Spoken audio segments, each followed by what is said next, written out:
Assalamualaikum warahmatullahi wabarakatuh. Salam sejahtera bagi kita semua. Perkenalkan, saya Ainun Nurdianti MPD, peserta sertifikasi dosen gelombang 1 tahun 2025. Saat ini saya berhome base di jurusan Pendidikan Guru Sekolah Dasar, Fakultas Ilmu Pendidikan Universitas Negeri Gorontalo. Pada kesempatan ini saya akan memaparkan mata kuliah yang saya ampu.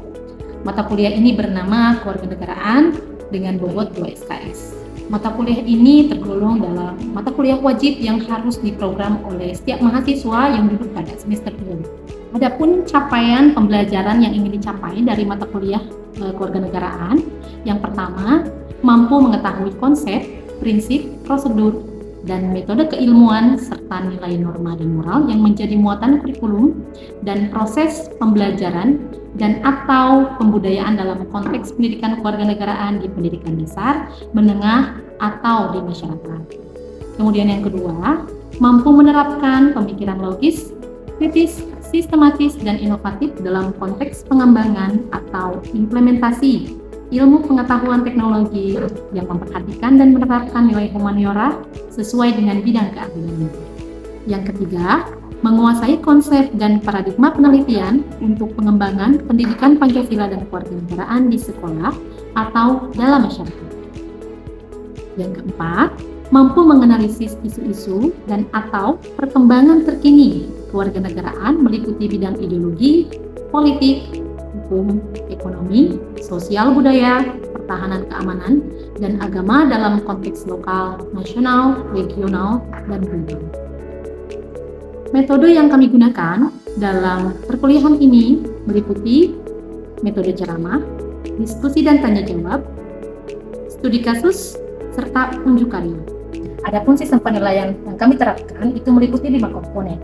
Yang pertama adalah penilaian partisipasi dengan bobot 10%, kemudian yang kedua kepribadian dengan bobot 10%, kemudian yang ketiga penilaian tugas sebanyak 25%, yang keempat penilaian UTS yaitu dengan bobot 25%, dan yang terakhir adalah penilaian UAS ujian akhir semester itu bobot 30%. Baik, Assalamualaikum warahmatullahi wabarakatuh. Waalaikumsalam warahmatullahi wabarakatuh. Selamat pagi semuanya. Pagi, Bu. Ya, sebelum memulai perkuliahan, alangkah lebih baiknya kita berdoa terlebih dahulu ya. Jadi hari ini yang bertugas untuk pimpin doa siapa? Saya, Bu. Ya, silakan pimpin teman-temannya untuk berdoa. Teman-teman, sebelum belajar, marilah kita berdoa terlebih dahulu. Berdoa dalam hati dipersilahkan.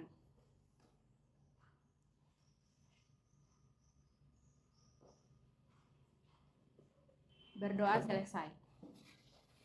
Oke, hari ini ada temannya yang tidak hadir? Hari, Bu. Ada berapa orang?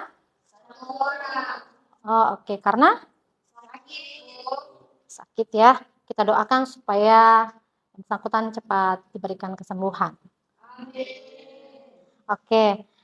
Adik-adik masih ingat di pertemuan sebelumnya di pekan lalu kita ini membahas apa? Ada yang masih ingat? Saya, Bu. Ya, silakan Yelvina. Baik, Bu. Di pekan lalu kami membahas tentang konstitusi. Nah, konstitusi itu adalah hukum dasar atau dasar hukum yang tertinggi dari suatu negara yang menjadi suatu pedoman dalam kehidupan berbangsa dan bernegara. Nah, konstitusi dalam Indonesia itu yaitu Undang-Undang Dasar 1945 dan juga Konvensi Ketatanegaraan. Oke. Ya, bagus, kita beri aplaus dulu. Ternyata memang hari ini ya literasi konstitusi itu di kalangan mahasiswa harus dibangun dengan baik. Ya. Nah, materi hari ini itu berkaitan erat dengan konstitusi. Ya, kalau di pekan lalu kita bahas konstitusi secara utuh, nah di pekan ini kita di pertemuan hari ini maksud saya kita akan membahas konstitusi pada lingkup yang lebih kecil ya, yaitu lebih kepada implementasi hak dan kewajiban warga negara dan negara sebagaimana yang dimuat dalam konstitusi kita. Ini adalah capaian perkuliahan yang harus Anda semua kuasai ya. Yang pertama adalah mampu menganalisis isu-isu dan atau perkembangan terkini kewarganegaraan ya, meliputi bidang ideologi, politik, hukum, ekonomi, sosial budaya, pertahanan dan keamanan, serta agama dalam konteks lokal, nasional, dan global ya. Nah, sub CPMK-nya untuk bab 5 adalah mampu menganalisis konsep kewarganegaraan serta mengevaluasi implementasi kewajiban negara serta mengaplikasikan harmoni kewajiban dan hak warga negara. Oke, saya mau tanya dulu di sini, setiap orang ada nggak yang nggak punya KTP? Tidak ada. Ya, semua orang punya KTP. Ya. Ya, kenapa sih kira-kira kita sebagai orang Indonesia itu harus punya KTP? Ada yang mau menjawab? Silakan. Ya, silakan. Nah, dengan adanya KTP, kita bisa menerima fasilitas publik. Seperti ketika sedang sakit, kita bisa berobat ke fasilitas kesehatan, puskesmas terdekat, atau ketika mendaftar kuliah. Kalau tidak ada KTP akan terkendala, Bu. Oke, bagus ya. Ada lagi yang mau melengkapi atau menambahkan temannya? Dengan adanya KTP juga, kita dapat terlibat dalam pemilu dan pilkada. Nah, dengan adanya KTP, ternyata kita itu punya banyak privilege ya, jadi punya banyak privilege dan hak ya. Ada tadi disebutkan pemilu, ada tadi disebutkan fasilitas publik ya. Nah, ternyata dengan KTP berarti kita sedang diakui menjadi anggota dari suatu negara ya, sebagai top organisasi ya. Jadi kita belajar di sini. Nah, warga negara ya, yang mana tadi memegang KTP itu adalah orang yang berada di wilayah negara. Nah, tetapi di dalam ilmu kewarganegaraan yang tinggal di suatu wilayah negara itu bukan hanya warga negara. Ya, ada 4 kategori ternyata ya, adik-adik. Ada penduduk ya, ada bukan penduduk, ada orang asing, dan ada warga negara ya, yang tadi. Oke. Nah, warga negara itu adalah orang yang berdasarkan hukum tertentu merupakan anggota dari suatu negara yang mempunyai hak dan kewajiban penuh sebagai warga negara. Ya, nah ini yang menjadi hal yang mendasar yang menjadi pembeda antara warga negara dengan yang bukan warga negara. Ya, karena ada juga penduduk, bukan penduduk, dan orang asing. Ya, nah bicara tentang penduduk, ya itu adalah WNA dan WNI yang bertempat tinggal di Indonesia. Dia punya kartu tanda penduduk dan kalau WNA itu dia punya kartu izin tinggal. Ya, atau mungkin ada pernah dengar namanya visa ya. Nah, visa ya. Nah, visa jadi kalau orang asing tinggal di Indonesia itu ada landasan hukum izin dia tinggal di kita. Lalu kalau bukan penduduk itu namanya apa? Kita juga bisa istilahkan turis asing, ya, sebagai orang yang bukan penduduk, ya, karena dia hanya tinggal dan tidak menetap di negara Indonesia. Ya, paham sampai sini ya? Paham. Ada yang mau bertanya sampai di sini? Bu, ya silakan. Bu, bagaimana dengan orang-orang yang tinggal di pedalaman-pedalaman Indonesia yang masih tergolong primitif dan primordial, Bu? Menarik ya. Ada yang mau menjawab?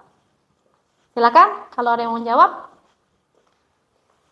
Itu gimana ya? Apakah orang-orang tersebut punya KTP?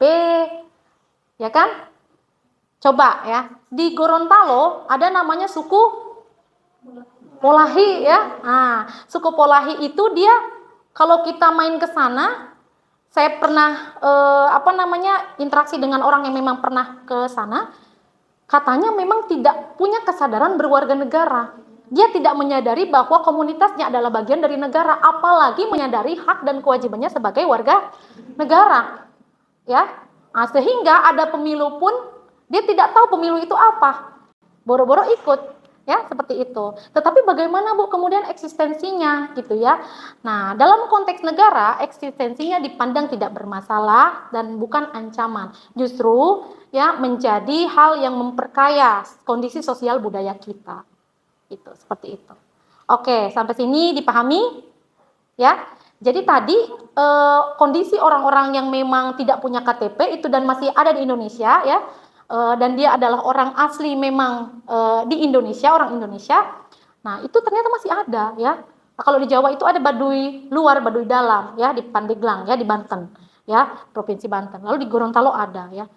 Nah, ada lagi yang unik nih yang memang bukan orang Indonesia tetapi dia tinggal di Indonesia, tidak punya visa, tidak punya visa kunjungan, tidak punya visa tinggal ya. Ada namanya itu pengungsi, refugee. Ya, kalau Anda pernah dengar itu Rohingya, ya.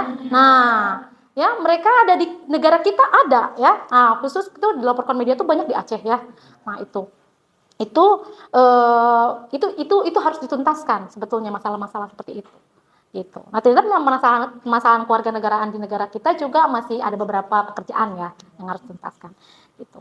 Oke, nah itu tadi yang saya sebutkan pengungsi itu orang asing ya, nah refugee.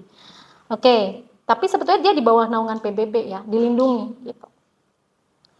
Oke, nah sampai sini ada yang ingin bertanya? Belum ada? Ya, oke, kita lanjutkan ya. Nah, untuk menjadi seorang warga negara, setiap negara itu dia menganut asas-asas tertentu. Ya, ada asas kewarganegaraan namanya ya, dan ini berdasarkan hal yang bermacam-macam. Ya. Nah, kita kenal ada namanya asas kelahiran, jus soli.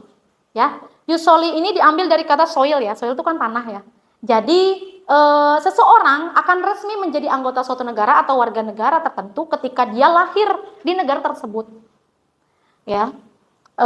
Negara yang menganut asas-asas ini banyak itu tersebar di Amerika, ya itu Amerika Serikat, lalu ada Kanada, ya Brazil. Nanti kita lihat ya daftarnya. Jadi mereka itu kalau ada seorang bayi yang lahir di negaranya itu otomatis menjadi warga negara. Gitu. Nah yang kedua ada jus sanguinis, ya jus sanguinis ini adalah asas berdasarkan keturunan atau darah, ya ini yang dianut oleh Indonesia. Ya, jadi negara kita, ibunya warga negara Indonesia, anaknya mau lahir dimanapun dia tetap diakui sebagai warga negara Indonesia. Ya, nah ini juga yang yang terjadi di beberapa negara juga yang memang punya jus sanguinis, menganut jus sanguinis. Contohnya Tiongkok, yaitu banyaknya di negara-negara Afrika dan Asia. Ya, oke. Nah, ada juga asas kewarganegaraan tunggal ya, yang mana ini tidak mendatangkan masalah kewarganegaraan ya. Lalu yang keempat itu ada asas kewarganegaraan ganda terbatas ya. Ini dianut oleh beberapa negara yang memang ingin menghindari kasus-kasus status kewarganegaraan yang bermasalah gitu. Nah, ini ya. Nah, ini adalah negara-negara yang menganut jus soli dan jus sanguinis ya. Secara umum itu dua asas ini yang paling umum diberlakukan gitu ya. Nah, sampai sini paham ya apa itu jus soli, apa itu jus sanguinis? Paham ya? Nah, jadi Indonesia itu berdasarkan Undang-Undang nomor 12 tahun 2006 tentang kewarganegaraan, itu Indonesia menganut jus sanguinis ya. Nah, tetapi juga Indonesia mengakomodasi kewarganegaraan ganda terbatas bagi anak hasil perkawinan campur sampai usia tertentu. Ya. Nah, dari beberapa asas tadi ya, nah kita tahu bahwa akan mendatangkan yang namanya problem atau status kewarganegaraan. Ada orang yang tidak akan punya kewarganegaraan. Ya, atau apatrid istilahnya. Jadi dia tidak punya kewarganegaraan karena lahir di negara yang menganut jus sanguinis. Ya, misalkan orang tuanya menganut jus soli ya. Menganut asas kewarganegaraan jus soli berdasarkan kelahiran. Contohnya dia anak orang Amerika misalkan ya. Ya kan dia akan diakui sebagai warga negara Amerika kalau dia lahir di Amerika. Tetapi kemudian dia lahir di tempat lain yang memang bukan negara yang menganut asas jus soli juga, ya. Nah, jadi jus sanguinis misalkan negaranya negara Indonesia, yang mana di sana mengakui warga negara itu berdasarkan darah.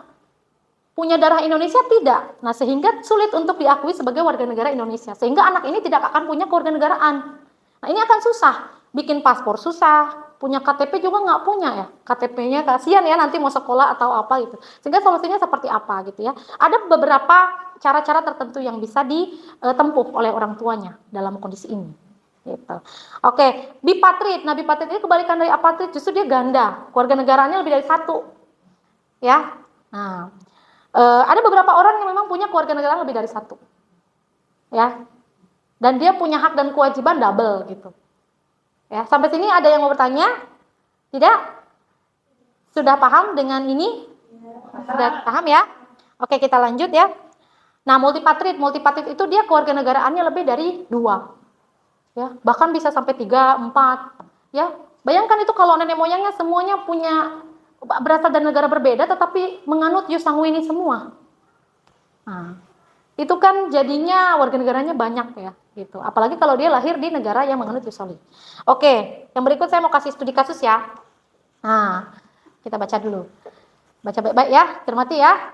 Jika ada anak yang lahir dari ayah berkewarganegaraan Jerman dan ibu berkewarganegaraan Indonesia, maka status anak tersebut itu dilihat dari asas kewarganegaraan itu statusnya seperti apa, bermasalah atau tidak.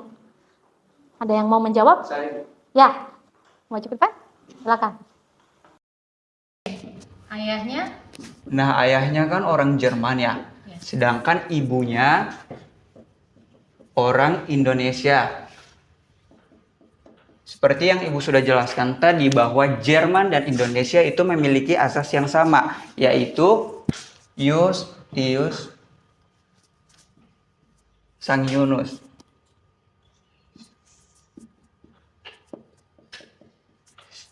Jadi anaknya ini dia memiliki kewarganegaraan ganda. Dia bisa di Jerman dan bisa juga di Indonesia. Oke, kita beri aplaus dulu. Oke, ternyata betul ya. Nah, anak ini akan punya kewarganegaraan ganda, ya, seperti saya sudah jelaskan tadi.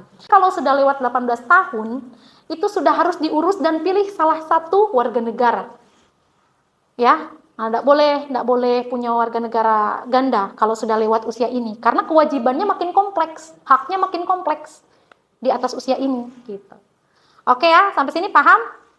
Oke, slide berikutnya kita akan bicara soal konteks negara. Ya, yang punya kewajiban itu ternyata bukan cuma orang perorangan warga negara, ya, tetapi juga negara sebagai suatu organisasi. Ya, nah negara itu dia punya kewajiban terhadap warga negaranya. Yang pertama itu dia harus melindungi segenap bangsa, memajukan kesejahteraan umum berdasarkan apa? Ini legal standingnya adalah pembukaan Undang-Undang Dasar. Ya, di alinea 4 itu ada tujuan negara, salah satunya adalah kewajiban negara. Ya, lalu yang kedua perlindungan pemajuan HAM. Ya, ada di pasal 28. Lalu yang berikut ada menjamin kemerdekaan tiap penduduk untuk memeluk agamanya masing-masing, ya, untuk beribadat menurut agamanya dan kepercayaannya.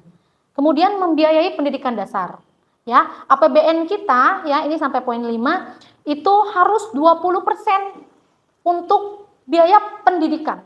Itu sudah dicantumkan dalam konstitusi. Jadi nggak bisa tawar-tawar lagi, ini minimal sekurang-kurangnya. Jadi suatu hari kalau ditambahi boleh Bu, boleh. Ya, yang tidak boleh itu kurang. Kalau kurang berarti Indonesia sudah inkonstitusional karena tidak sesuai dengan tujuan negara mencerdaskan kehidupan bangsa. Ya. Nah, tetapi untuk implementasinya kita punya pisau analisis masing-masing ya. Apakah kemudian 20% itu efektif atau tidak? Apakah sudah tepat sasaran atau tidak? Saya yakin masing-masing punya point of view. Ya. Oke, yang berikut menghormati dan memelihara bahasa daerah sebagai kekayaan budaya. Lalu yang terakhir memelihara fakir miskin ya dan anak-anak yang terlantar. Nah, itu seperti di negara-negara manapun yang maju itu relatif pasti ada yang namanya golongan ini. Ya, dan itu adalah tugas negara untuk mengayomi mereka gitu ya. Ya apalagi kalau misalkan mau menuntaskan masalah ini kan supaya nggak ada lagi gitu kan. Kalau boleh ya nggak ada ya. Oke, yang berikut. Nah, ini kewajiban warga negara ya. Nah, ternyata warga negara itu juga punya banyak kewajiban ya. Nah, yang ada di konstitusi kita yang secara eksplisit ya disebutkan itu dimuat itu ada berapa nih? 6. Ya, ada 6. Wajib menjunjung tinggi HAM, lalu wajib membayar pajak. Ya, itu disebut loh, ya. Jadi kita sebagai warga negara itu wajib bayar pajak. Ya, biar apa? Nah, tadi kaitannya dengan fasilitas publik. Ya, lalu ada lagi wajib ikut serta dalam pembelaan negara. Nah, beberapa waktu lalu kemarin saat perang antara Iran dengan Israel itu kan rame ya. Nah, baru ada wacana atau berita-berita berkembang menjadi Jangan-jangan perang dunia ketiga mau dimulai nih, ya. Nah, kemudian bagaimana itu Indonesia gitu ya. Nah, kalau situasi perang seperti itu kita ada di mana? Ternyata kita juga wajib loh ikut serta dalam upaya bela negara. Jangankan pas perang, hari-hari saja kita wajib itu melakukan bela negara. Anda belajar PKN itu Anda sedang bela negara. Ya. Nah, jadi kalau kondisi perang, kita itu di mana? Di komponen pendukung, ya. Komponen utamanya siapa? Kekuatan utamanya siapa? TNI, Polri, ya. Nah, makanya kan di beberapa negara itu bahkan dia mewajibkan militer, ya, bagi anak mudanya, terutama yang laki-laki, ya. Itu wajib supaya apa? Karena memang negaranya secara historis dia punya riwayat konflik atau rentan terhadap perang. Ya, nah Indonesia sendiri dia pakai sistem ini. Ya. Jadi kita wajib tuh sebagai warga negara ya punya upaya terlibat dalam upaya pembelaan negara. Gitu. Yang kemudian nomor 4 wajib menjunjung tinggi hukum dan pemerintahan. Ya, yang dijunjung tinggi apa? Hukum ya, hukum dulu ya baru pemerintahan. Pemerintahannya seperti apa dulu ya? Yang tentunya yang memang memperjuangkan kepentingan rakyat. Ya, di dalam hal ini menjunjung tinggi itu bukan semata-mata kita selalu nurut, manut ya. Ketika pemerintah salah ya kita wajib mengingatkan gitu. Ya, itu yang dimaksud dengan menjunjung tinggi. Lalu wajib mengikuti pendidikan dasar, ya. Yang terakhir adalah wajib menghormati hak asasi manusia orang lain. Ya, nah ini saya kira poin-poin yang yang harus kita tahu bahwa ini merupakan kewajiban kita di dalam konstitusi, ya. Oke. Sampai sini ada pertanyaan? Saya, Bu. Ya, silakan. Terima kasih sebelumnya atas penjelasannya, Bu. Jadi saya ingin bertanya mengenai pasal 28J ayat 1 tentang menghormati hak asasi orang lain. Saat ini kita melihat bahwa Indonesia sudah ada sebagian dari warga negara yang memutuskan untuk menjadi transgender sebagai bagian dari identitas pribadinya. Nah, pertanyaan saya, apakah hak asasi mereka juga termasuk wajib kita hormati sebagaimana disebutkan dalam konstitusi? Oke, bagus ya pertanyaannya ya. Ada yang mau menjawab? Ini pertanyaannya menarik ya. Jadi wajib menghormati hak asasi orang lain. Tadi kasusnya yang ditanyakan adalah transgender, ya. Transgender itu apakah Indonesia mengakui transgender sebagai hak asasi atau tidak? Saya tanya dulu. Coba. Tidak. Mengapa demikian? Karena terdapat pada pasal 2 itu yang mengenai rantai depan itu sudah dijelaskan dengan cermat bahwa ada gender itu di Indonesia hanya 2, yaitu laki dan perempuan itu. Oke, bagus ya. Nah, ini secara filosofis negara kita sebagai penganut Pancasila menentang ini.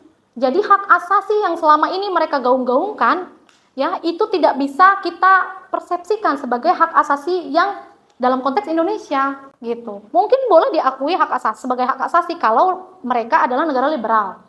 Ya, kalau di kita harus keras terhadap hal-hal seperti itu. Itulah yang sebetulnya kemudian banyak dimispersepsi oleh masyarakat kita. Banyak hal-hal lain yang terkadang kita melonggarkan kita punya norma atau nilai dasar. Padahal sudah jelas kita penganut Pancasila, sehingga manusia Indonesia itu tidak boleh mentoleran atau menormalisasi hal-hal yang demikian. Ya. Nah, ini penting ya bagi adik-adik dipahami ya supaya tidak ada mispersepsi. Sila pertama Pancasila itu adalah ketuhanan yang Maha Esa. Ya, jadi kalau mau jadi manusia Indonesia yang baik, kamu harus jadi hamba yang baik di mata Tuhanmu. Ya. Nah, yang berikutnya kita akan nonton sama-sama ya. Tapi sebelum nonton saya mau kelas dibagi menjadi 2 kelompok besar.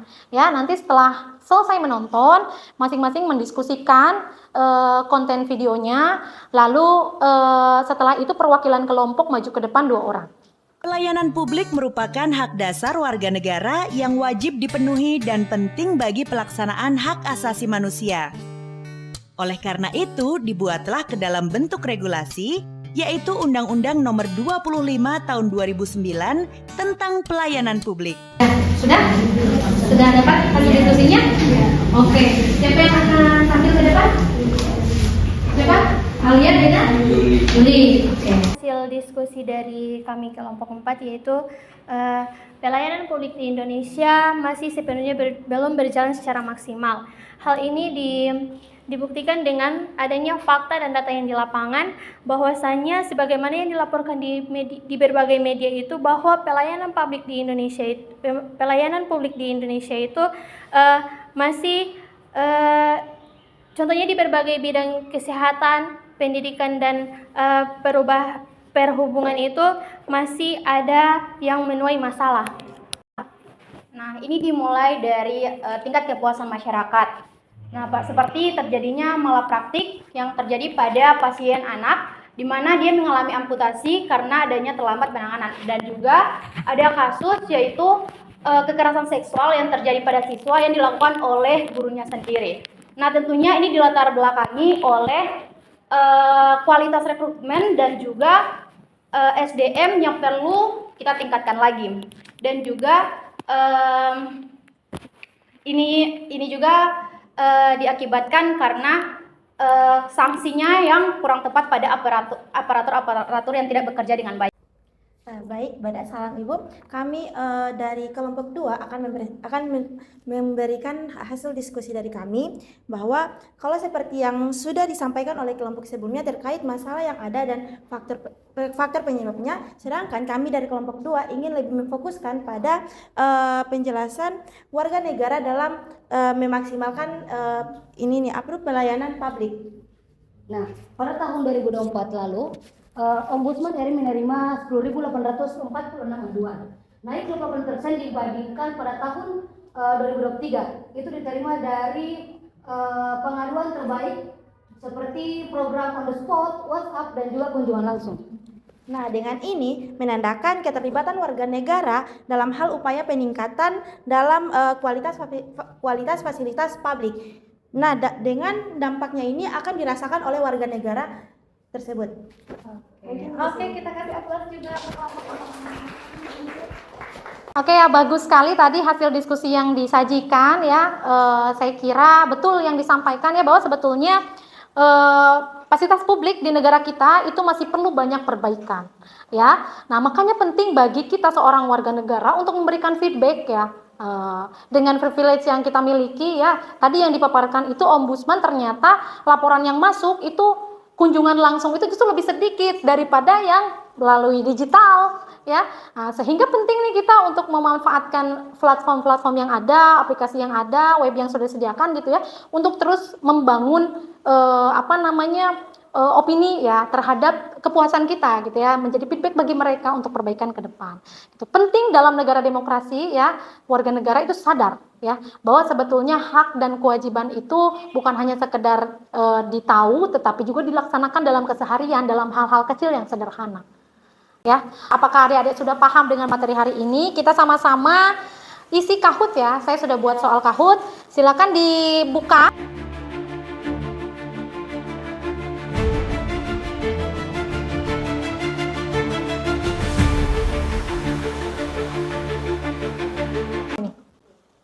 Ya, oke, sudah masuk jawabannya ya di saya. Alhamdulillah ternyata sebagian besar sudah memahami soal yang saya berikan ya. Jawabannya banyak yang betul ya. Tepuk tangan dong buat kita semua.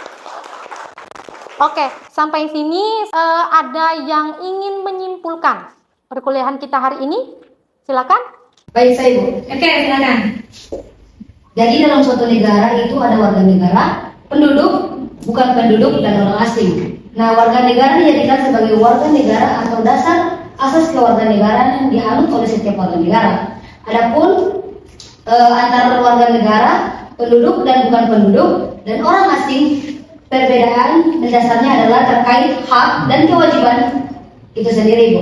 Hak dan kewajiban tersebut telah diatur oleh Konstitusi UUD RI tahun 1945 dan perundang-undangan di bawahnya. Sebelum meninggalkan ruangan perkuliahan, kita berdoa terlebih dahulu ya berdasarkan keyakinan masing-masing supaya apa yang telah kita pelajari hari ini itu bisa berberkah dan bermanfaat bagi adik-adik semua. Oke, berdoa, persilakan. Berdoa selesai.